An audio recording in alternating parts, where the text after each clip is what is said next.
So what is this life for?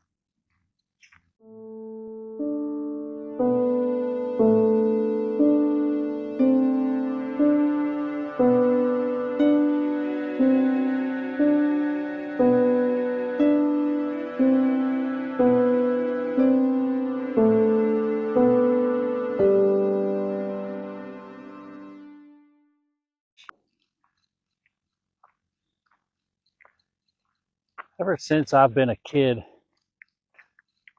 I've questioned that. What is this life for?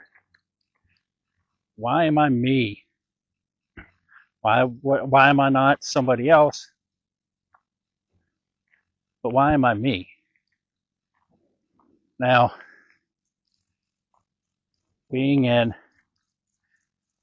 intuitive introvert, I always have a lot going on in my mind, and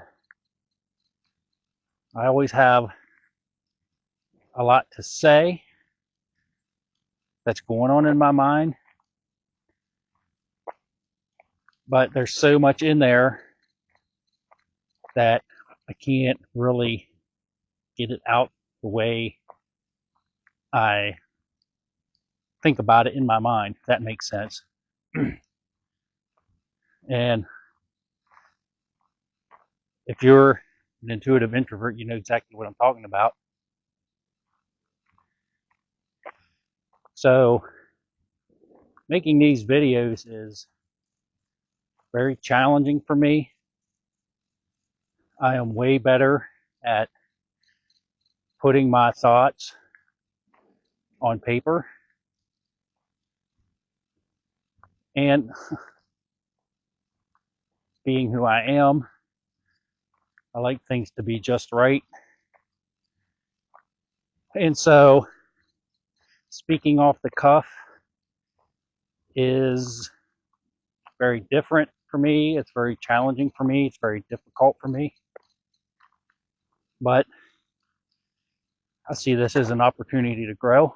And some people would say that I'm an old soul, that I've always had insight and wisdom, I guess, beyond my years.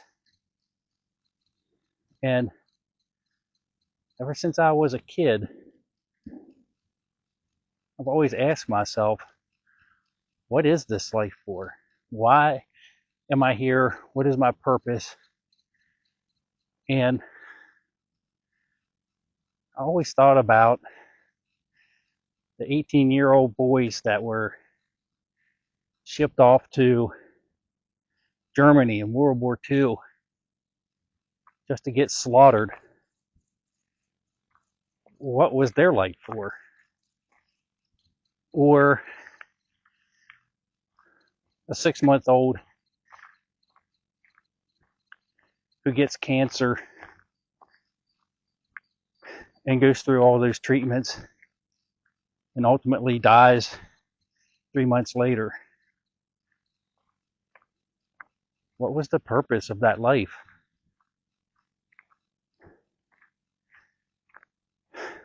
And even in my own life, I think about situations that have happened, things that have happened, good and bad, but more towards the bad things and the difficult times, the trying times. What was the purpose of those? And I've been in some relationships that I'm no longer in, and I think about what was the reason for me to be in that relationship? What was that all about? So these are things that I've always thought about, I always think about. So what is this life for? Now, I never have played the woe is me card. I've always picked myself up after a bad situation or something terrible has happened. I've always picked myself up and moved on.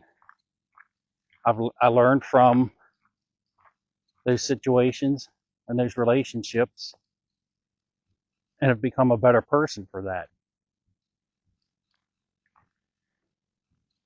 And then I think about my mom, who, when she was in her late 30s, started developing arthritis. And by the time she was 50, it was so debilitating that she had trouble walking. She couldn't really hold a glass. Her hands were just so curled.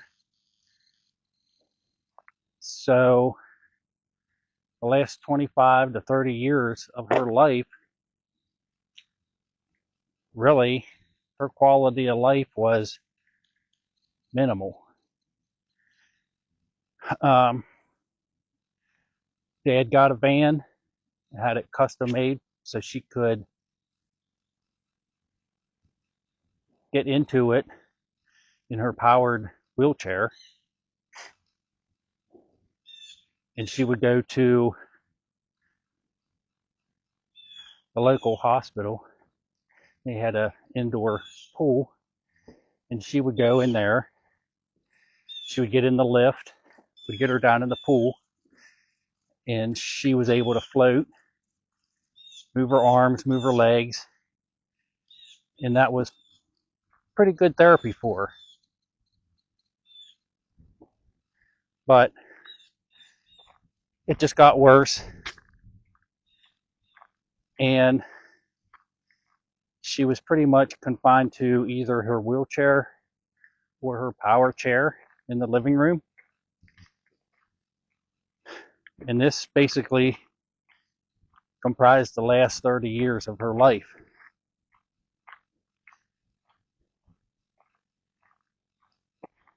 And I always thought and wondered, well, what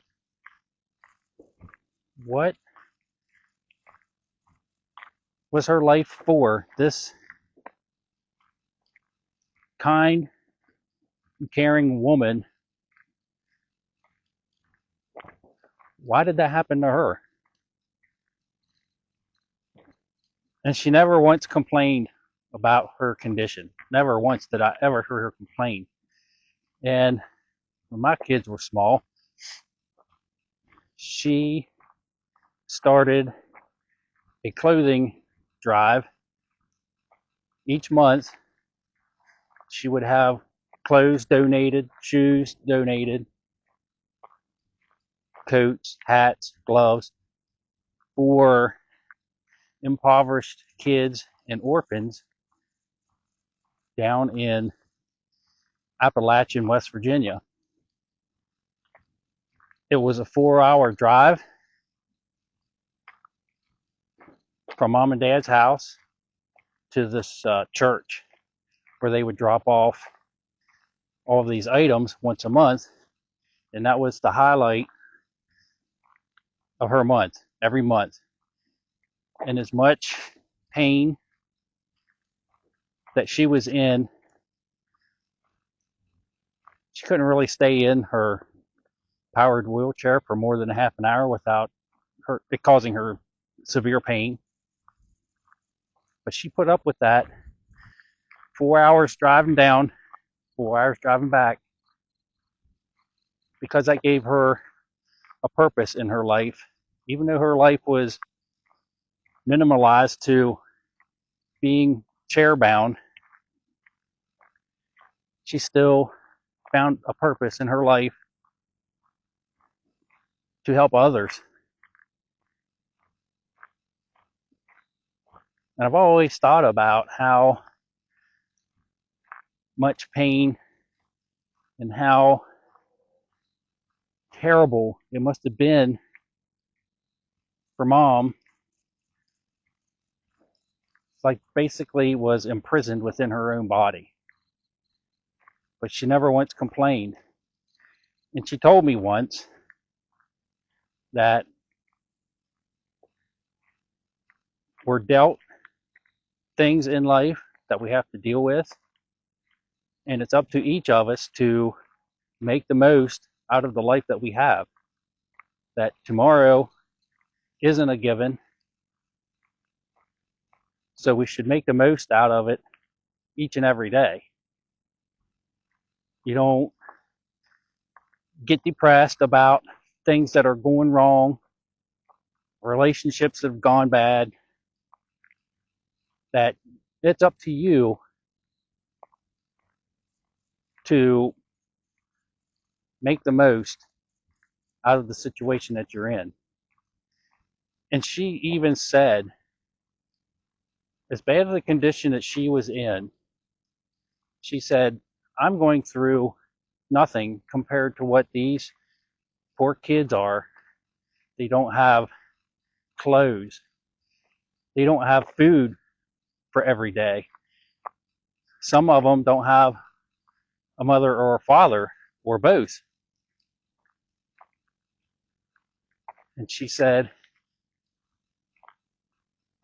my life is good compared to those.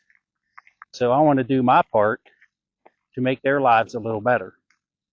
And then I think about my dad, who was mom's caregiver for all those years up until the last year of his life, when I was his caregiver and mom's caregiver up until she passed 9 months after dad.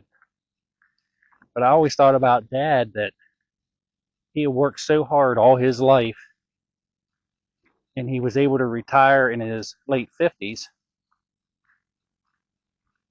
and yet he wasn't really able to enjoy retirement like most people because he was taking care of mom. But even dad told me that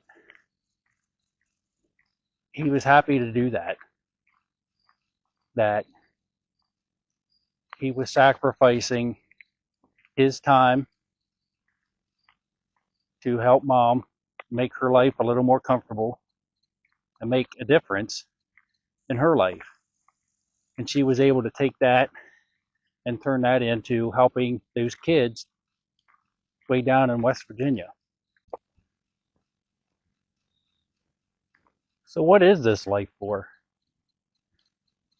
Is it about climbing the corporate ladder, making a bunch of money, building a huge mansion, buying the latest, greatest sports car or SUV? Maybe for some people, that's what they think their life is for. But to be honest, I feel sorry for those people because they're missing out. They're missing out on giving of the gifts that they were given at birth, that they were given from God. Those gifts were given to each of us to share with others. And chasing things, chasing money, chasing fame, that's not where it is. It's about giving of your time and your talents and your gifts that were given to you to others to make a difference. I look back on my life and think about things that have happened. Some things just aren't clear to me yet as to why they happened or why I was placed in that situation or that relationship. But some things are clear to me now, that those things did happen for a purpose. And I can take those and learn and be a better person for those experiences. Each of you has a gift that's special and unique to just you. And that's your purpose in life. That is what your life is all about. That should be shared with others, not kept to yourself. So I think we need to make the most of every day because tomorrow isn't guaranteed. And really, once you're gone, your gift that's special and unique to you is gone also. So why not share that with others while you're here in the today and not tomorrow? Because, like I said, tomorrow might not ever come. And really, only God knows why some lives are cut so short while others aren't. While it seems like some of the most vile and evil people seem to live long, prosperous lives, while some people that have a special heart, always helping others, why do some of them have such a short life? And that's not for us to understand. That's only for God, His wisdom. So I'd like to ask you, and you can ask yourselves, what is your life for? What is your purpose? And are you making the most out of the gift that you were given?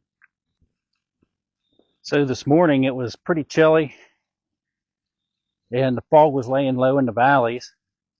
So I was able to get some really gorgeous footage of the fog laying down along the river and the sun coming up in the mountains. So I'd like to share that with you. So I hope you enjoy it. And until next time, take care, be kind, and I appreciate you all.